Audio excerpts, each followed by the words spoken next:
for the first time ever in Omnisports NBA podcast history, I'm going to be doing a power rankings. If you don't know what a power rankings is, it's a pretty common way that sports media will try to categorize the strength of a team, because a record, while the most important number in basketball, doesn't always tell the whole story. And so you try to say, right now at this moment, if I took a snapshot, who is the best team if I were to place them against each other. So there's a lot of different methodologies for power rankings. Some people like to think about the potential of a team.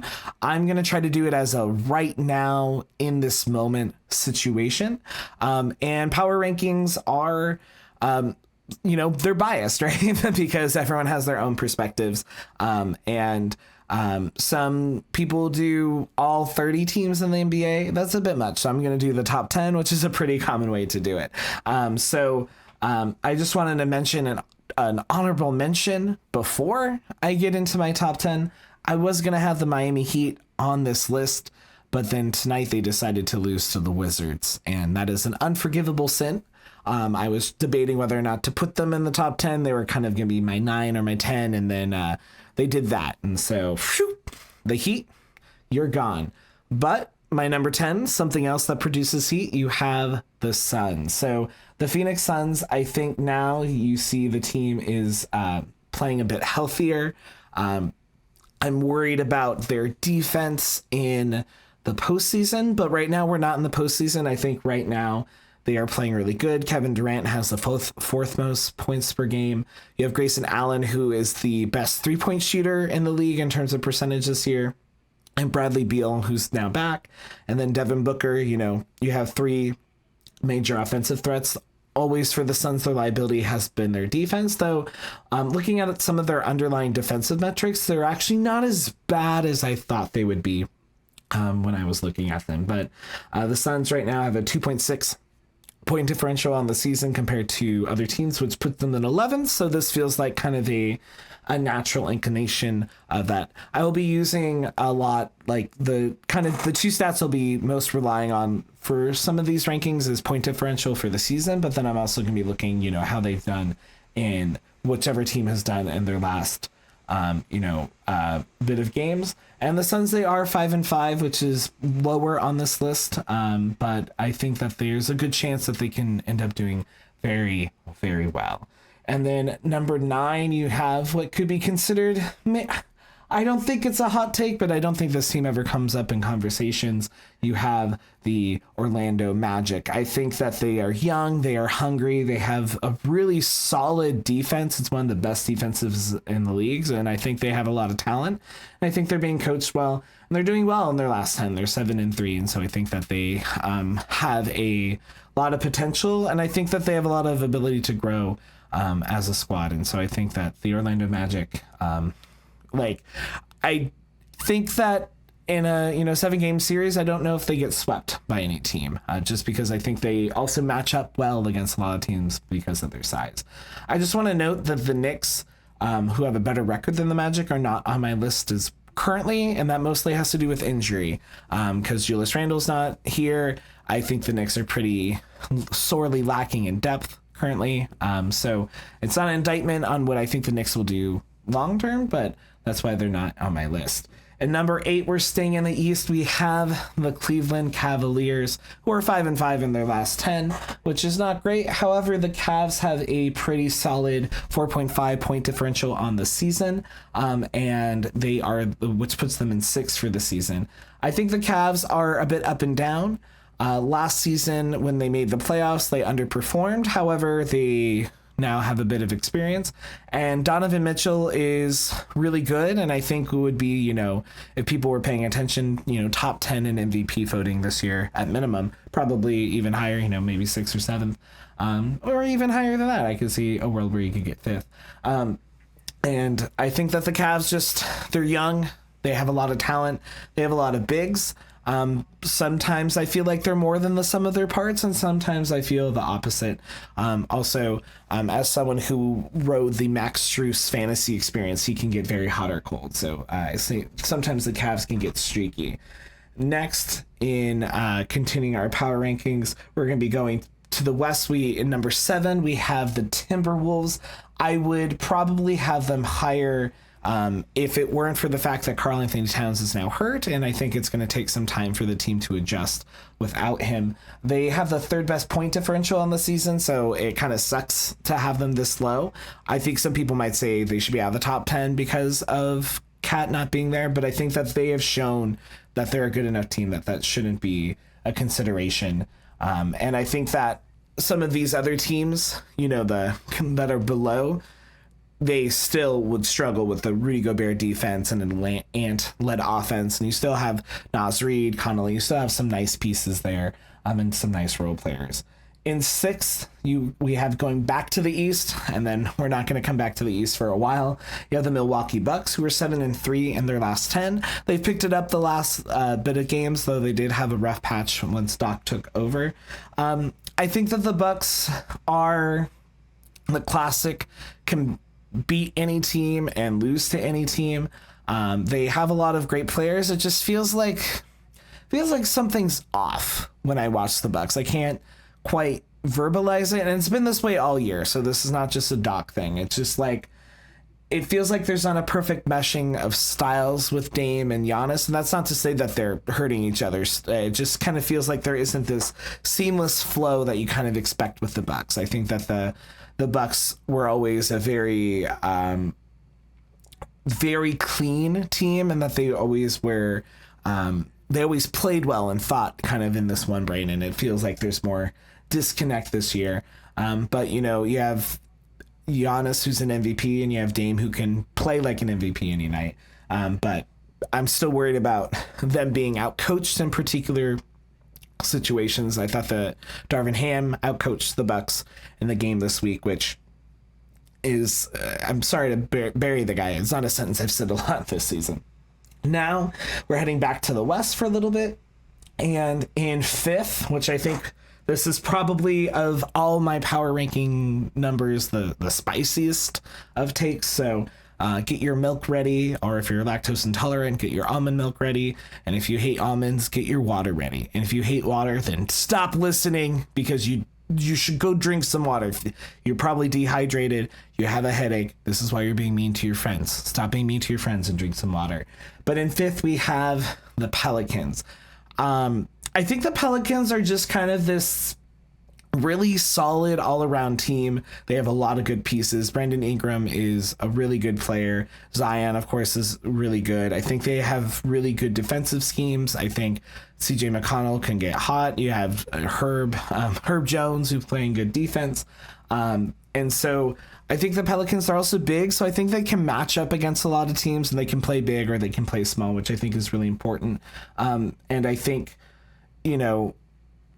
I think we, because of the Warriors, have kind of overcorrected on playing big or playing small. It seems like still historically you need to play big, and the Pelicans can at least do that. And they made it to, I know it's not probably for a lot of people a big deal. They made it to the semifinals of the in-season tournament, and it shows that when they're focused, they can potentially beat a lot of teams. And I think that they're a potential dark horse. I don't see them getting out of the West because of teams I'm going to talk about in the future, but I think that they are a better team that people realize. In 4th, I have the Clippers. I think the Clippers, when things are going right, are maybe the scariest team. Just because when everything's clicking offensively, I think Harden, Kawhi, and Paul George can just do so many interesting things. And Kawhi Leonard is just a virtuoso at being at the right place at the right time. Harden's really good at running the offense from the point. And so, and Russell Westbrook, when he wants to, can be a really great energy off the bench. And most of the time, I think he is. And so I think the Clippers are really scary. They have one of the best, better point differentials on the season at 5th. And considering how they started the season, they probably, over the last course of the season are 4th. Forgot to mention the Pelicans, who I talked about, and the 4th best point differential across the whole season, which I don't think people would realize. In 3rd, I have the Oklahoma City Thunder, which have the second best point differential at 7.5. And like 7.5 is like great historically. That's like really up there. That's a really high successful team. I think the Thunder, they have a lot of depth. I think the Thunder, like if I had to pick a team like that I think would have the best record over the next 5 years, I would probably pick the Thunder just because they have so much draft capital from bad teams. So they're still going to get really good draft picks this year, even though that they're going to be a really high seed. I think the concern with the Thunder is kind of what everyone's been saying, is that they're so young.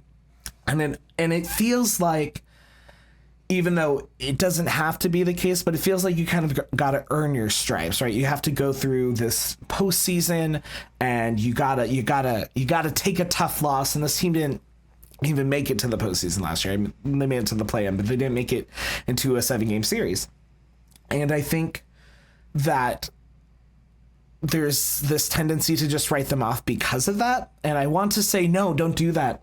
But at the same time, history shows that this is not a team that would likely win the championship just because they are so young and they haven't had that experience. Very rarely does a team go from, we've never made the playoffs, to we are now champions. So I think if they make it for the Thunder, maybe more than any other team in the playoffs, I think matchups will really dictate how far they go.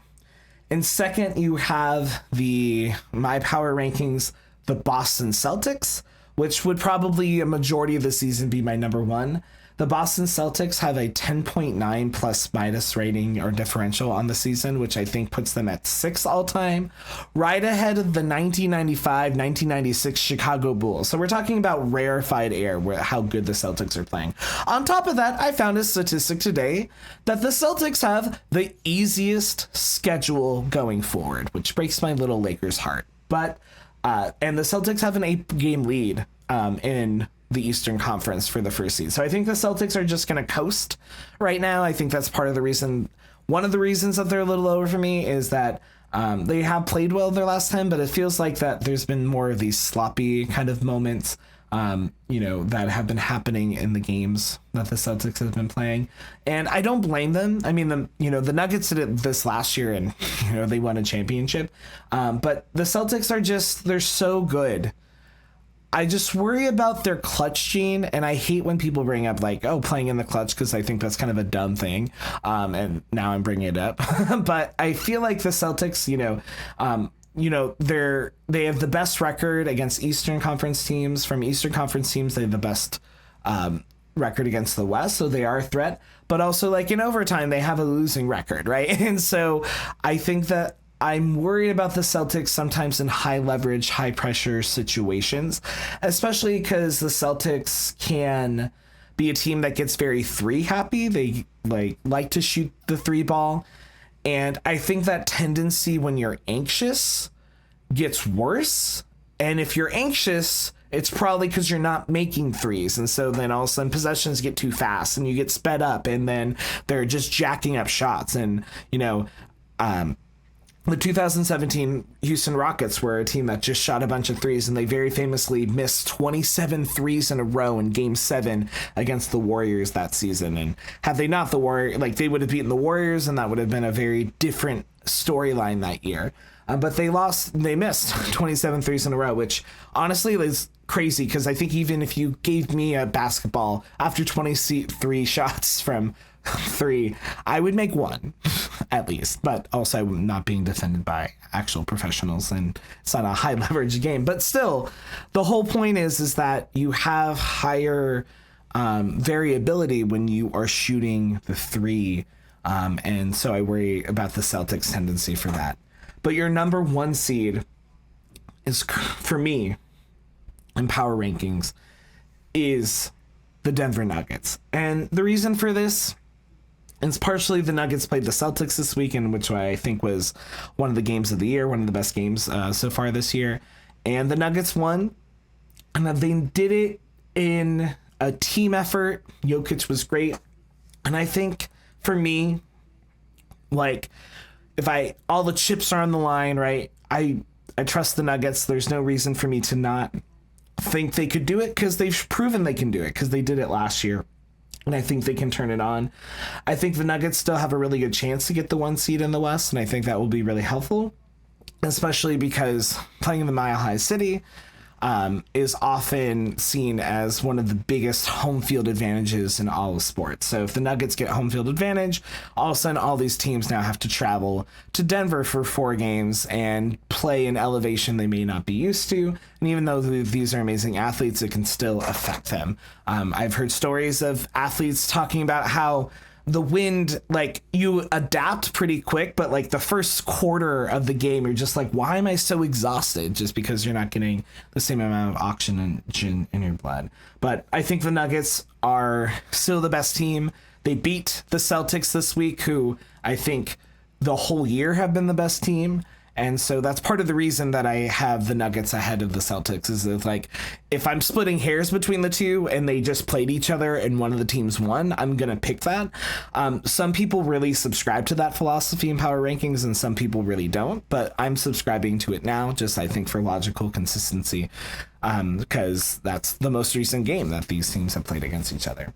So those are my power rankings for the end of the season, and we'll see how these power rankings translates to schedule and results.